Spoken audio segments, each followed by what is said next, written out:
it'll take me a few minutes probably to sort out the equipment with buttons and so on. So if I make mistakes, so be it. I work on dinosaurs. I've worked on dinosaurs for a long time, and the dinosaurs I'm going to be talking about today have some relevance to Poland because of expeditions that came from this country to Mongolia. And the reason I'm in Poland and have been here maybe 4 or 5 times now is because of those Mongolian dinosaurs. And there still are collections of Mongolian dinosaurs in Warsaw. And here at this university, you also have collections of field notes and photographs from Mongolia. And because my interest is, as you'll see from the talk, very extensive when it comes to Mongolia, then I need to know information, which is why I'm constantly coming back to Poland. I work in Alberta, Canada. And Alberta, Canada is a place that's rich enough in dinosaurs anyway, because we have a place called Dinosaur Provincial Park in Alberta, in the west. And Dinosaur Provincial Park is arguably the richest dinosaur site in the world. And it's a UNESCO World Heritage Site. There are literally millions of dinosaur bones exposed at any one time there. You can walk around the park, and there are places in the park where you can't step without stepping on top of dinosaur bone. There's so much dinosaur bone there. It's an incredibly rich site in terms of the amount of bone. It's an incredibly rich site in terms of how many dinosaur skeletons. More than 1,000 skeletons have been collected there. And it's not a very big park. It's only about 10,000 hectares. And yet, it also has the highest known diversity of dinosaurs that we have of any site in the world. And the only one that really comes close to it, though, is in Mongolia, and I'll talk about that site soon. This is the Royal Tyrrell Museum of Paleontology. It's in Drumheller, Alberta. It's a very small town, about 7,000 people, and yet this museum brings in almost 500,000 tourists per year. And so this museum is the main revenue generator now for that town. And it shows that dinosaurs, I'm sure it's the same here, but certainly in Canada and the US, they're major tourist attractions. And so places like the Tyrrell Museum, which specializes in dinosaurs, has many, many tourists. How good are the specimens? Well, this is one that I found in 1991. This is all original. There was one bone sticking out of the ground when I found it. And we ended up with a complete skeleton from the tip of the nose to the tip of the tail. Let me see if I can find it here. Okay, there's the end of the tail. The body goes up through here. There's the skull. And the arms are folded here. The legs are folded down here. This is a very typical pose for dinosaurs that we find both in Alberta, Mongolia, and other parts of the world as well. That didn't work too well. Okay. My interest in dinosaurs actually goes back to when I was 6 years old. And when I was 11 years old, I read this book, which is called All About Dinosaurs. And more than being all about dinosaurs, this children's book was incredible because it was, in fact, all about collecting dinosaurs in the Gobi Desert. And this is from the American Museum expeditions back in the 1920s. And these were very influential expeditions. When I read this book, I decided I would become a dinosaur paleontologist because of the fact that the life seemed very exciting to me. And I never expected to go to Mongolia because it wasn't politically a very good place for Westerners at that time. But I decided I would work on dinosaurs in Alberta. This is the Flaming Cliffs in Mongolia. Everybody, including the Russians and the Poles who started the expeditions in the 1940s and 50s, they knew about the American expeditions to Mongolia, to the Flaming Cliffs, and they knew how successful they were and how many dinosaur eggs and embryos and things like that that they found there. And so really it was the genesis for the Russian expeditions in the 1940s and the Polish expeditions in the 1960s. And they constantly refer to the same expeditions that inspired me to become a paleontologist. What I did want to say there is that, you know, in spite of the fact that things change over the years, they really haven't changed that much. So if you look at this butte at the Flaming Cliffs, you can see this big part here has fallen down. It's one of these pieces right here. But otherwise, they look basically the same from this photograph taken in 1925 to the photograph taken in the year 2000. There is erosion, of course, and it is pretty rapid. You can go to this site every year and find new dinosaurs that weren't exposed the previous year, so erosion rates are actually very high. This is a different locality called Nauk, and this is further west in Mongolia. And this is a locality where we do most of our work.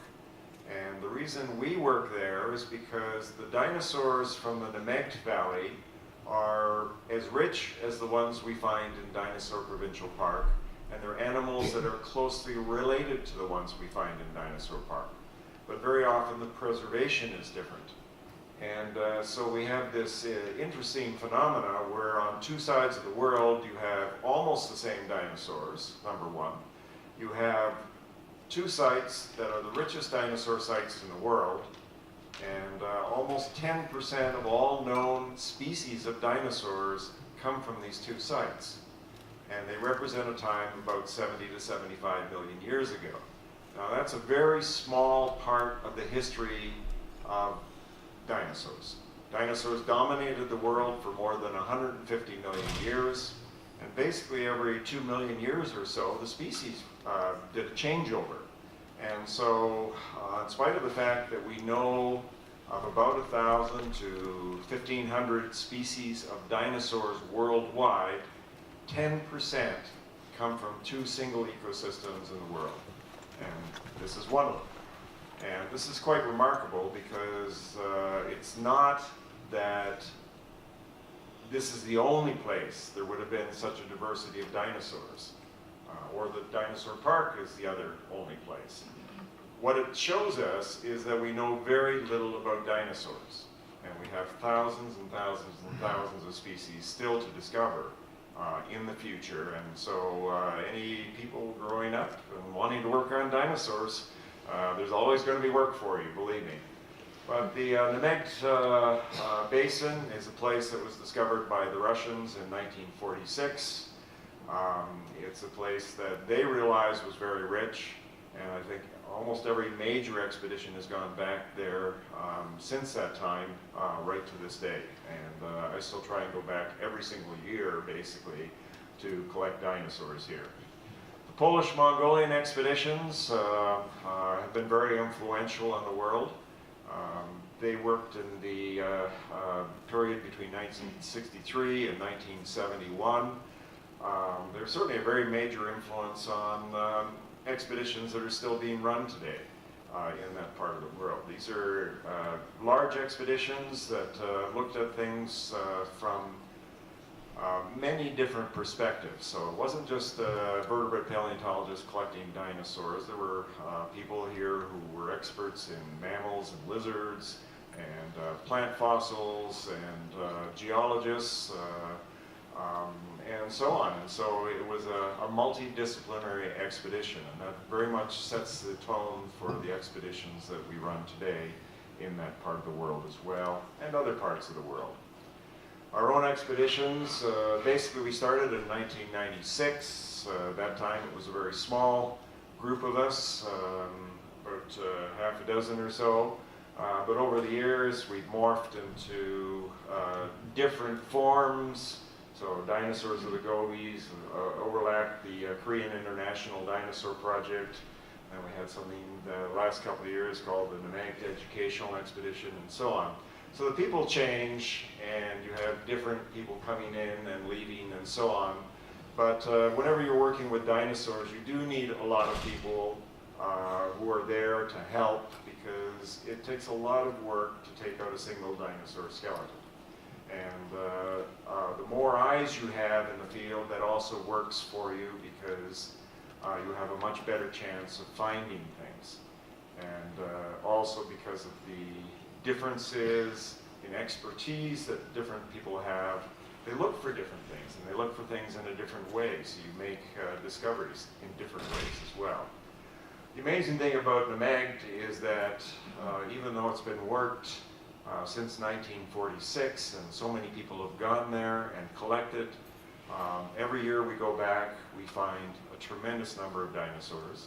In fact, I would say that our crew normally will find one dinosaur skeleton every single day in the Nauk. That's how rich it is. They're not good skeletons necessarily, but they're skeletons. And so it's a good thing they're not all good skeletons, otherwise we would never be able to take out even as many specimens as we do. It's just too much work involved. A lot of our program is not just collecting dinosaur skeletons. We do that too, but it falls back on the Polish-Mongolian expeditions as well. And back in the 1960s, there were no maps in that part of the world. As a consequence of that, the maps had to be made by hand. And the way they were done was the Polish geologist Gronostajowej built these cairns on different viewpoints in the Badland areas. And then he used triangulation, essentially, to build hand-drawn maps to show, first of all, generally what the topography looks like, but also to identify where the dinosaur specimens came from. The Polish-Mongolian expeditions collected many specimens that have become what we call type specimens. That is, they're the name-bearing specimens. And for us, it's very important to look at type specimens. When we find a dinosaur, we want to identify it. We always have to think in terms of going back to the type specimen for a particular genus or species. And so type specimens are really the name bearers, and they're very important to us. But as well, because these days we're very much interested in paleoecology and the association of the dinosaurs with their environments and so on, it's important for us to be able to find the quarries where the original specimen came from, so that we can collect additional information that tells us more about sometimes even how the dinosaur died. And so we find it very important to be able to go back and find these cairns, and we've done a very good job of that. This is one of the hand-drawn maps, and basically all of the red numbers here are those cairns that were built by Gronostajowej back in the 1960s, and the blue squares, those are GPS points that we've established on the basis of finding those cairns, being able to identify them, and then we can take this in a GIS program, and we can distort the map where it has to be distorted. Any quarries that we haven't found, we can then calculate where it should be in relation to those cairns, and go back into the field with the coordinates and see if we can find them. And then, of course, we take the information when we find those quarries back to the lab, so to speak, and recalculate things again. So it's a program that's been going on for a long time. We've identified most of the Polish sites over the years. Very few of the other sites, unfortunately. This is an example of one of those sites. This is where in 1965 a large sauropod dinosaur, which is on display in Warsaw, was collected. This turned out to be a very difficult site to relocate for some reason, but for the most part you can see that the quarry walls are still there. The floor of the quarry has been blown in with sand, but you can see the mountains in the background, and you can see the same topography of the area. So sometimes we're able to identify sites by topography, sometimes we can't. And in a lot of cases, it's just about impossible to re-find the sites. We also have graffiti on the walls sometimes, and this is from one of the places where the Polish-Mongolian expeditions were crating the specimens up, and so the graffiti on the walls is kind of fun sometimes when you see it. Tarbosaurus is one of the tyrannosaurs. It's an animal very closely related to Tyrannosaurus rex, or in Alberta, to an animal called Albertosaurus or Gorgosaurus. And there's been an unbelievable number of tyrannosaurs found in Mongolia. In fact, I know of at this stage more than 100 quarries where we have Tarbosaurus that has been found in those quarries. Now the bizarre thing is, and this was noticed by the Polish-Mongolian expeditions, is that Tarbosaurus is ridiculously common. In North America, for example, when we find tyrannosaurs, they normally make up about 5% of the fauna. So 95% of the dinosaurs, the large dinosaurs that we find, are plant-eating dinosaurs, and 5% are tyrannosaurs. And that's very close to what we find in modern ecosystems with carnivores versus herbivores. And of course it makes sense, because if you have too many carnivores, if you increase that about 5 or 10%, then you have a problem, because the carnivores then eat everything, and then they don't have any food, and then of course the whole ecosystem collapses. Now in Mongolia, in the Nauk Valley, Tarbosaurus makes up 50% of the large dinosaurs.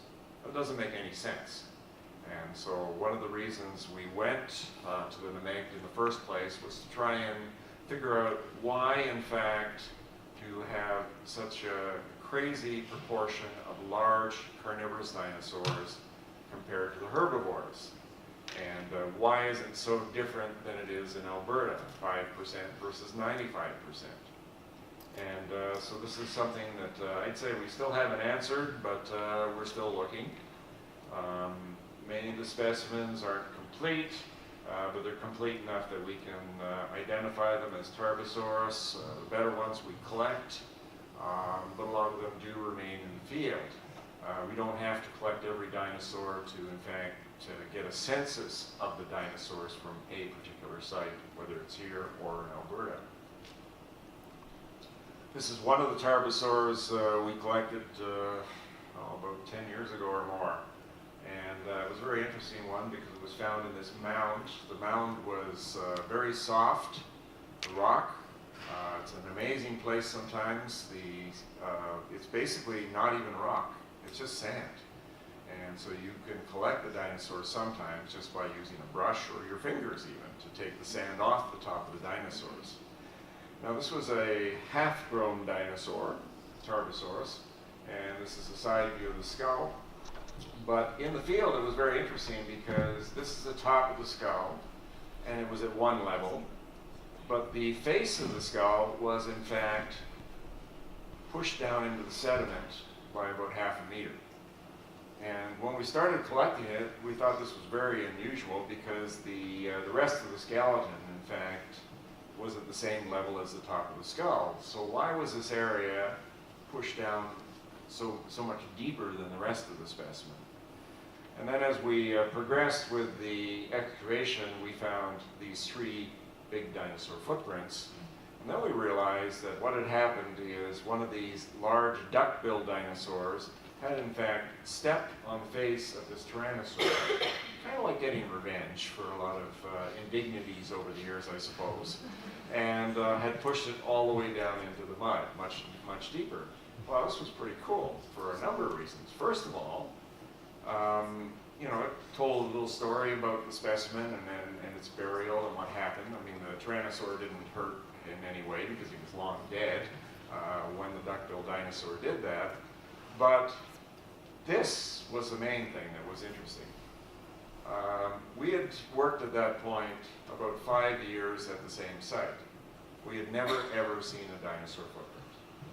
And all of the major expeditions, including the Polish-Mongolian expeditions, had worked at the same site. This is Nauk, and never seen dinosaur footprints. And it says something about I guess the frailties of human psychology. When you're out there looking, depending on whether you're a vertebrate paleontologist looking for dinosaur skeletons, or a person looking for mammal skeletons from the Cretaceous from 75 million years ago, etc., it's the same process. You develop a search image. You start to learn to look for certain clues so that you can find something more efficiently. And generally speaking, when we're out there looking for large dinosaur skeletons, we notice those clues, and as crazy as it sounds, you miss other things. And these dinosaur footprints are something that I've worked on before in other parts of the world. And so there's no excuse for it. I should have noticed dinosaur footprints right from the beginning, right? Well, the day we saw this and found these, a light switch went on, and walking down to camp, I saw this within about 20 meters of the last site. This is a dinosaur footprint coming out of the hillside. There's one toe, here's another toe, the third toe is inside. We've collected this footprint. There are thousands and thousands and thousands of dinosaur footprints at this site. Everybody, all expeditions, had missed them all these years. And why? Because you normally think that when you find dinosaur skeletons, you don't find footprints. When you find footprints, you don't find skeletons. They usually tend to form in different depositional environments. And so your mind is not thinking about footprints, and so you miss them, even when they're obvious. And by the time we finished walking down to camp, this was found within half an hour of those other footprints. We in fact found that dinosaur footprints were everywhere. By the afternoon we realized we had more than hundreds and hundreds of footprints. This is one layer with footprints. You can see these are all footprints. They're not all well preserved, but some of them are so well preserved that there's skin impressions on the bottom. And there's no question about what they are at all. And then there's other layers that don't maybe have as many footprints, but they're also footprint layers. And these are very particular environments for the formation of the footprints. And what we do is, of course, the layers where we find the footprints, we don't find too many skeletons, as in the rest of the world. These layers in between the footprint layers have all the skeletons. What's fun about it, though, is that here's one of the Tarbosaurus footprints, and it's lost one toe here, but the bottom of this footprint is covered with skin impressions, and you even have the claws preserved on the ends of the toes. So they can be remarkably well preserved. And the crazy thing about the footprint layers is that you get the layers that have footprints in them. When you examine those footprints and you count them, you find that 95% of the footprints are plant-eating dinosaurs, 5% are Tarbosaurus. So in the footprint layers then, we're getting what we would expect to find in terms of proportions of herbivores to carnivores. In the bone layers, in between those footprint layers though, we're still getting 50% Tarbosaurus and 50% plant-eating dinosaurs. So there's still something we haven't figured it out. I'm not going to talk too much about this at this point, but as I said, we've now found more than 100 skeletons. This is another Polish-Mongolian site found in 1965. This is an animal called Dinosaurus. Only the front arms were found. The rest of the skeleton was probably eroded away right in this area right here. These are the arms, a cast of which is on display in Warsaw. They're quite remarkable. They've inspired a lot of stories about them because this is a carnivorous dinosaur and has enormous arms. And when you think of Tarbosaurus or Tyrannosaurus rex with those tiny little ridiculous arms, some people actually came up with these fantastic views of a carnivorous dinosaur that was 40 meters long and so on, which was ridiculous. Because we only had arms on this dinosaur in 1965, we've never really known what this dinosaur is related to. We had a suspicion it was related to the ostrich-mimic dinosaurs, which are generally man-sized dinosaurs. There were other ideas out there too, coming up with different kinds of classification. So Dinocairus has been a mystery ever since it was described in 1965. And this dinosaur, more than anything, I think many of the expeditions that have gone to Mongolia have been looking for this animal for a long, long time. Now, a couple of years ago, I'm not going to talk very much about poaching of dinosaurs, but we've had a massive problem over the last 20 years with people going in and stealing dinosaurs in Mongolia. And we treat poached quarries as we would any other quarry because, of course, they're a data point. We know exactly where they are in the Badlands. We know what animal it is in most cases, because the poachers usually do not collect the whole specimen. What they collect normally are the hands and feet.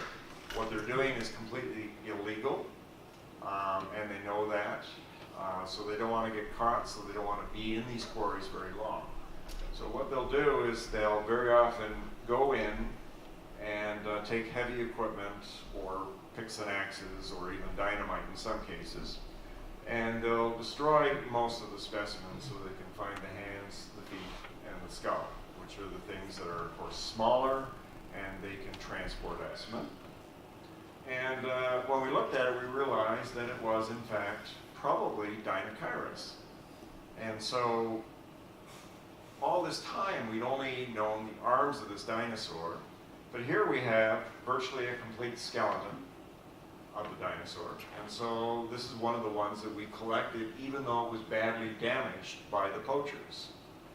And this turned out to be a good thing because one of my colleagues in Belgium heard that we were working on this material, and he notified us that in one of the sales representatives, or one of the people who sells fossils in Europe, there was a skull and hands and feet of what he thought was Dinocairus.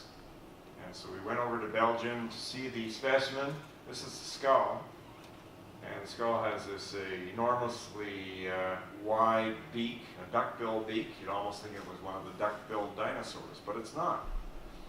And it's an incredible specimen, which we had collected the rest of. As it turned out, it was the specimen that we had found the poached remains of, and we had actually now an almost complete skeleton with the skull, and as it turned out, with the hands and feet, which were also found by in the same European dealer's warehouse in Europe. And so we were able to put the dinosaur back together, essentially. These are the hands, whoops. And the hands were broken at the top through the palm of the hand, essentially. What we collected in Mongolia included the top of those bones, and this specimen in Europe had the lower sections of the bones. The same thing happened with the feet. This is a toe bone from the foot of that dinosaur collected in the field in Mongolia, and that toe bone I just showed you fit completely between two other toe bones that were in Europe. And so we had no question about the specimen being exactly the same specimen. And it's a wonderful little detective story. In the field, we also found stomach contents of this dinosaur.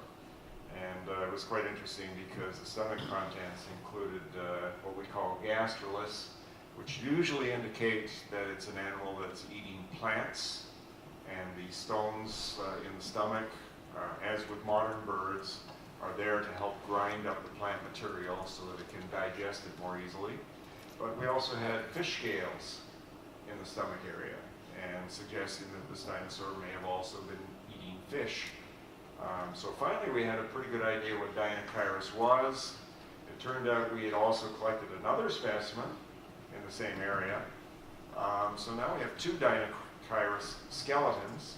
They all have these enormously long arms with these funny duckbill skulls, feet like a duckbill dinosaur, and these very high spines along the backbone, which are like no other meat-eating dinosaur. So it's a fun story, to say the least. We got a paper in Nature on the basis of those specimens. We're constantly collecting material when we go to Mongolia. This is from last expedition, last summer. And in this case, we had collected a very small area that we found. And in that area were these tiny little bones from basically what we call an oviraptorosaur, an animal like oviraptor. And in this space that you see, there are in fact 9 skeletons of these animals. And so this is one of our more exciting finds recently, and we collected that last year.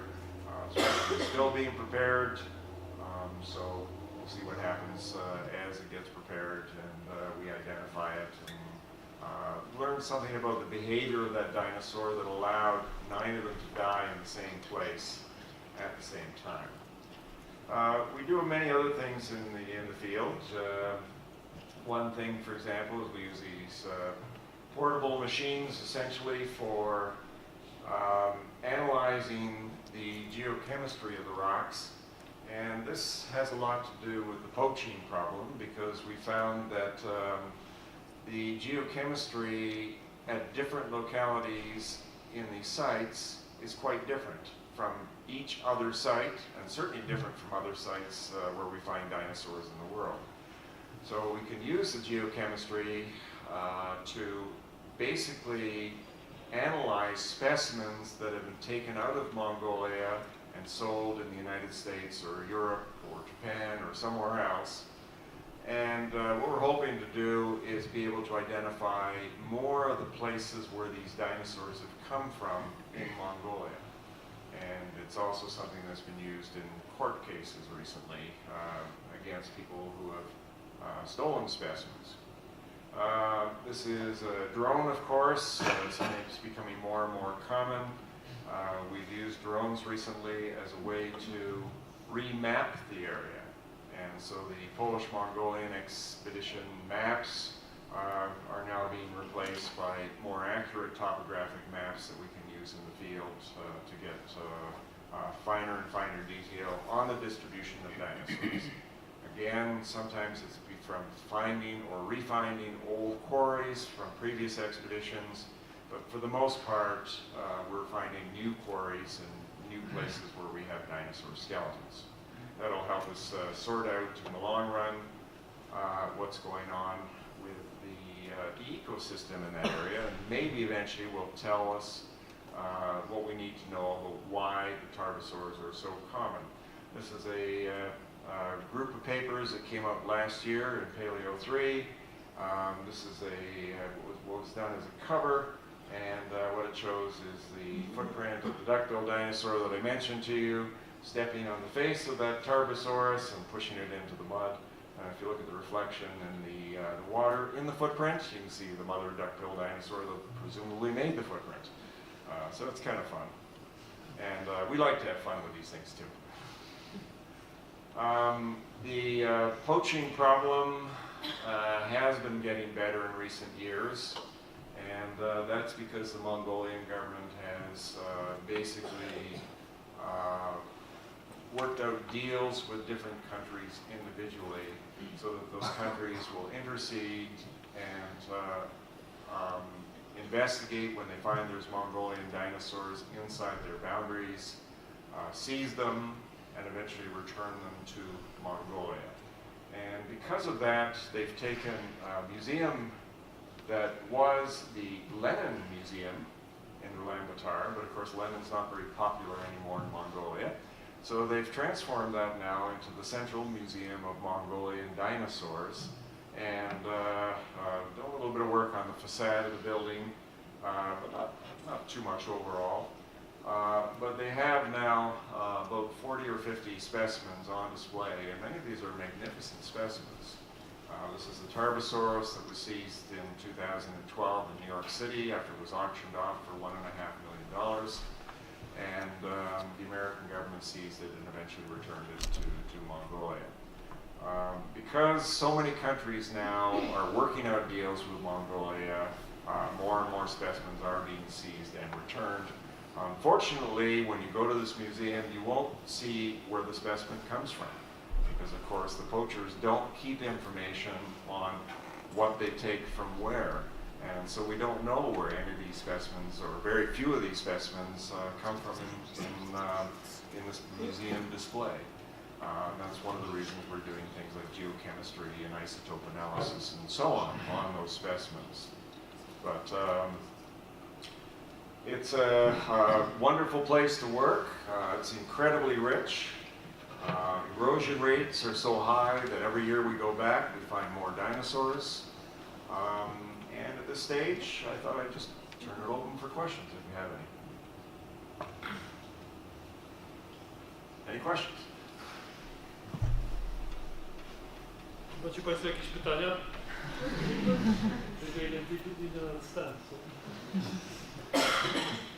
Yes. What was the single most exciting discovery you've made during your expedition? I think the Dinosaurus for me was the most exciting. It was kind of strange. We saw the poached Currie, we stopped at it, we thought it was a Tarbosaurus, and then we went away. And then I was thinking about it, and I thought, well, something wrong with that. And so later in the day, we went back to the Currie again and took a closer look, and then realized that it was Dinosaurus. And so realizing that was Dinosaurus was really, really exciting. But of course, you have to get it back and do all the preparation and so on, so you're never sure 100% for probably a year or more. In the meantime, though, you got to keep your mouth quiet and not say anything to too many people. Yes? I have a question. Well, I was thinking about those Tarbosaurus. That's how are they common in those sediments? And well, if there are so many of them, maybe it indicates the high mortality rate amongst them.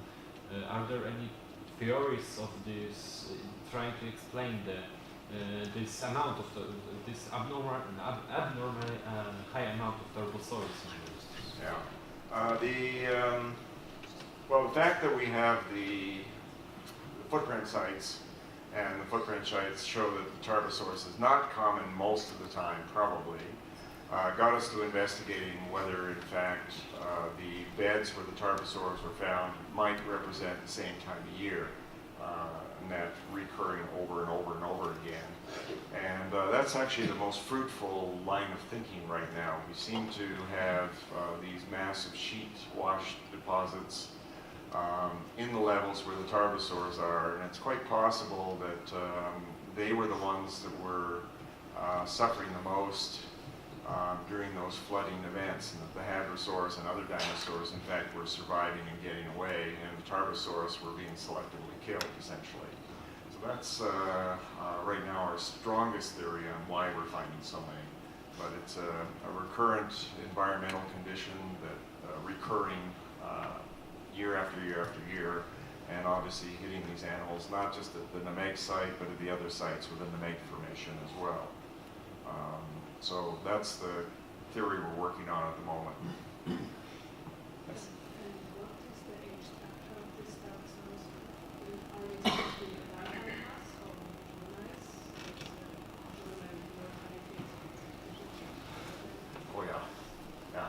No, in fact, most of these are half-grown animals. They're not really small juveniles. They're animals that are essentially teenagers. And teenagers take chances sometimes, so maybe that's got something to do with it too. But the majority of them are, in fact, probably say 15 to 20-year-old period. And we can date the animals and know exactly how old they are as well, and they seem to fall into that stage. There are a few really big ones, adults, full adults, but not very many really small ones, unfortunately. So it's a hard one to explain that way too. Yeah. Were there any impressions of feathers indicating that Carnosaurus or that Dinosaurus could have feather? Yeah, actually, Dinosaurus, there was. At the end of the tail is something called a pygostyle, and with the feathered dinosaurs from China, we have pygostyles on a lot of the short-tailed forms. And a pygostyle is essentially what you find at the end of a bird tail, which supports the fan of feathers on the tail. And secondly, on the top surface of a modern bird, you'll actually have a gland that produces the oil that the bird uses for preening. We don't know if the dinosaurs did that, but we certainly have other examples of pygostyles. The fact that Dinosaurus had a pygostyle at the end of the tail, I think is a pretty good indication that it had feathers at least at the end of the tail, which was pretty neat. Tarbosaurus, no. Most tyrannosaurs don't have any indication of feathers on their body, but we know from analyzing their relationships to other dinosaurs that they're very closely related to many families of dinosaurs that are known to have feathers. So back in 1999, we predicted that eventually we would find a feathered tyrannosaur somewhere. But that most tyrannosaurs, because they're big animals, probably lost feathers because when you're a big animal, you have trouble getting rid of excess body heat because you're producing so much and you have a relatively small surface area that you can get rid of the heat through. So big animals like elephants and whales and so on tend not to have much in the way of external body covering. And that allows them to dissipate heat easier. So with Tarbosaurus, we know there's skin impressions on most of the body. Tyrannosaurus rex, same, Albertosaurus, Gorgosaurus, and so on. However, as it turned out, there's some smaller tyrannosaurs from China that were found in the same areas where we find feathered dinosaurs, and sure enough, those animals are feathered animals. So tyrannosaurs can be feathered, but when you become really, really big, in the 6 to 8 ton range, you don't need feathers. Maybe you need it for display, so maybe on top of the head or something, Tarbosaurus had a big frill of feathers, who knows. But right now we know that most of the body of Tarbosaurus didn't have feathers. Maybe it is that when some chicks had it and then they lost it. Oh yeah, that's quite possible, and that was one of the hypotheses we put forward too, that when a baby tyrannosaur is born, the eggs are only, the maximum size is about this big. And so the maximum size of the babies inside those eggs is about half a meter long. And when they're that small, they would have had trouble regulating their body temperature, and at that stage they may have had feathers. But we've never found a tyrannosaur chick, let alone a tyrannosaur chick with feathers. we keep hoping. Yes? You said that when you find footprints, usually you don't find skeletons. And why is it like that?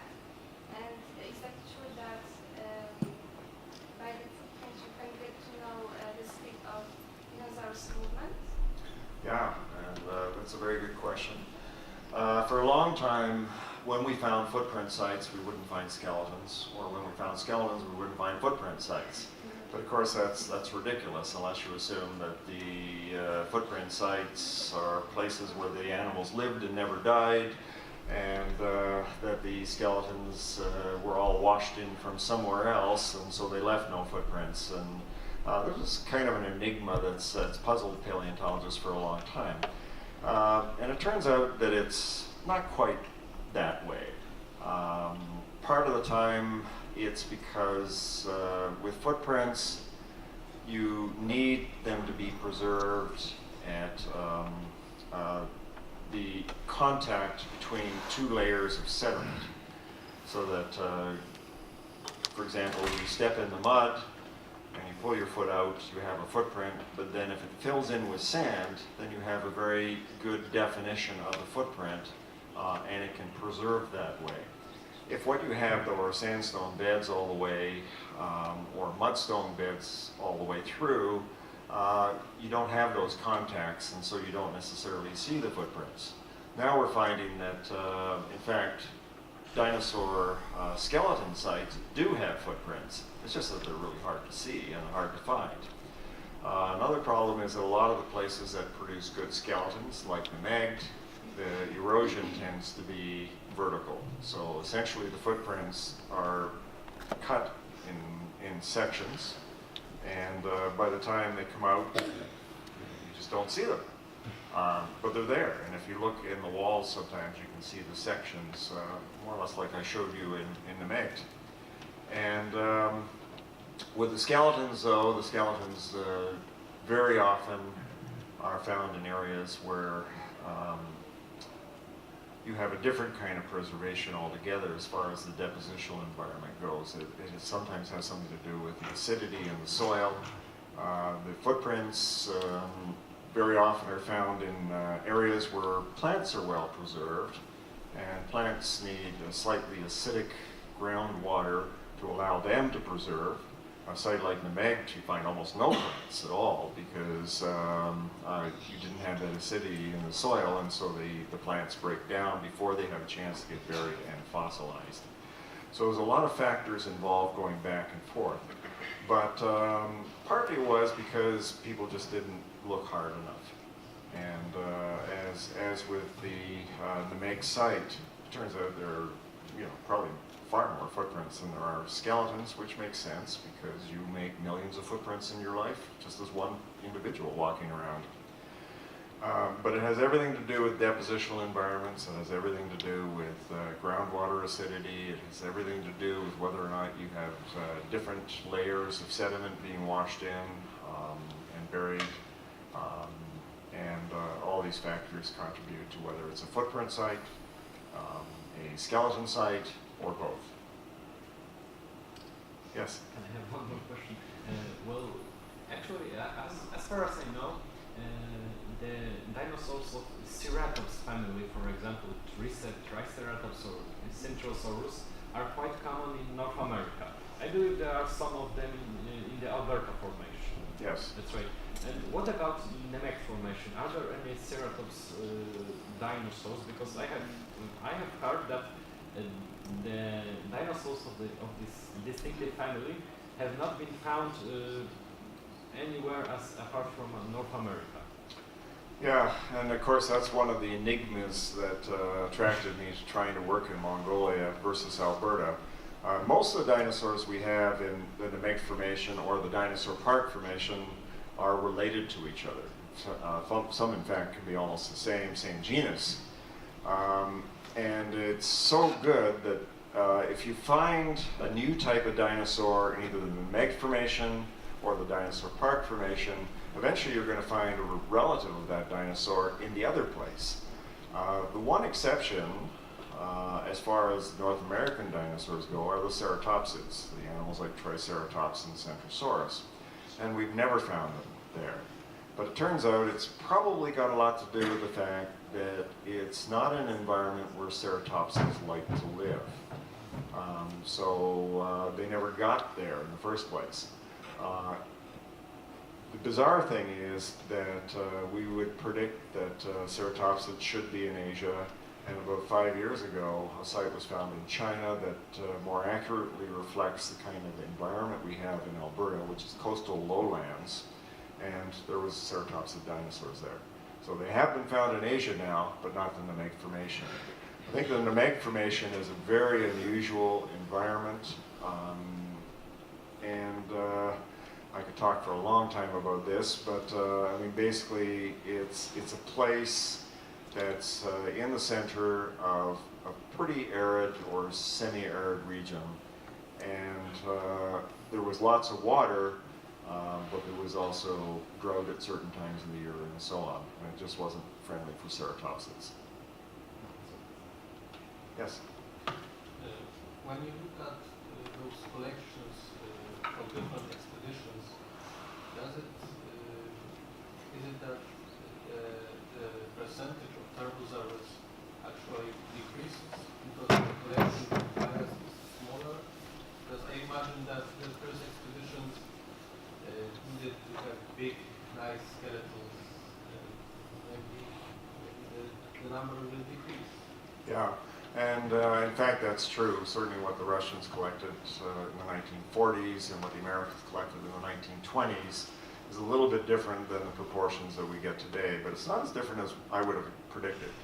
In the 1960s and 70s, people were making those kind of statements and taking the figures and saying, well, there was a bias towards collecting Tarbosaurus because of the fact that it's a big showy carnivore, and everybody wanted to have a big showy carnivore on display, and therefore the Tarbosaurus is greatly overrepresented because of collecting biases. Well, it turns out that's not true at all.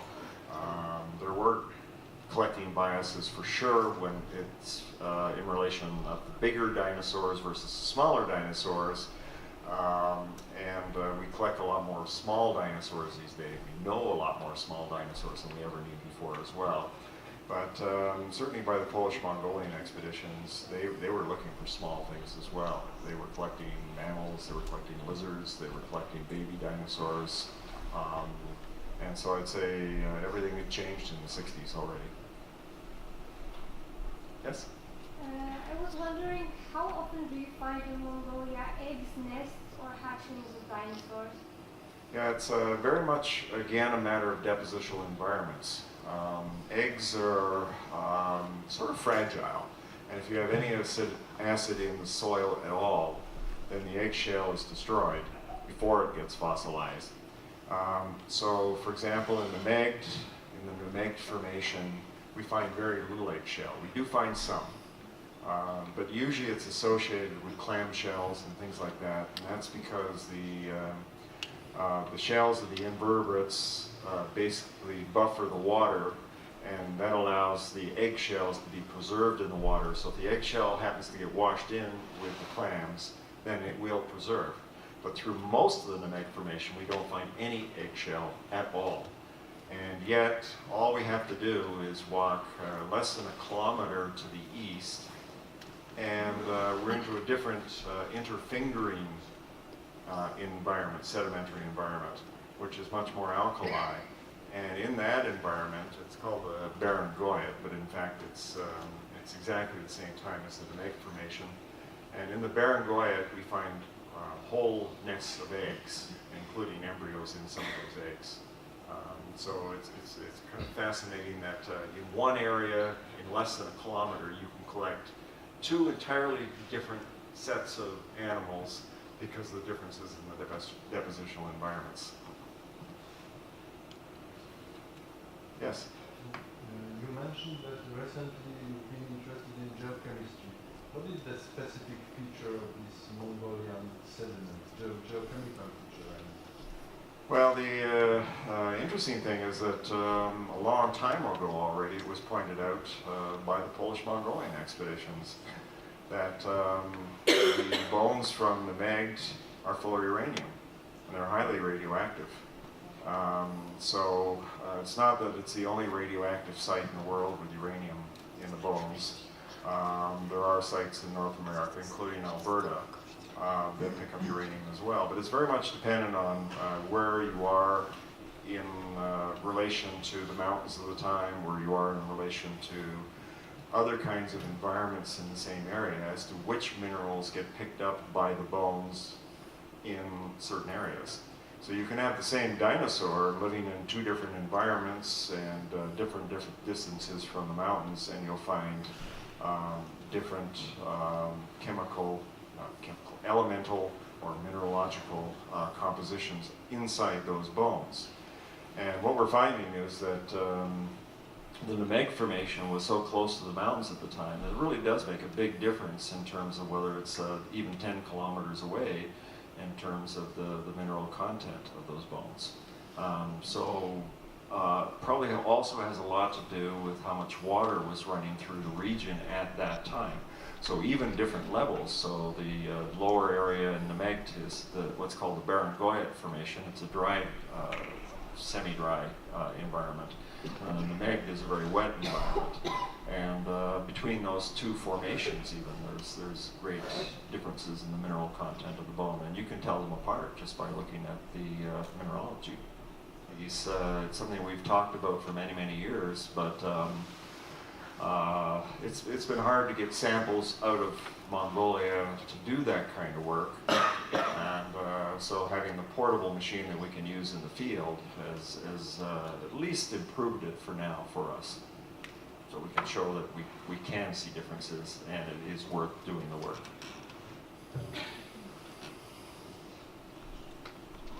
Okay. Well, thank you very much for your attention, and enjoy dinosaurs. You have a lot of them here because of other places.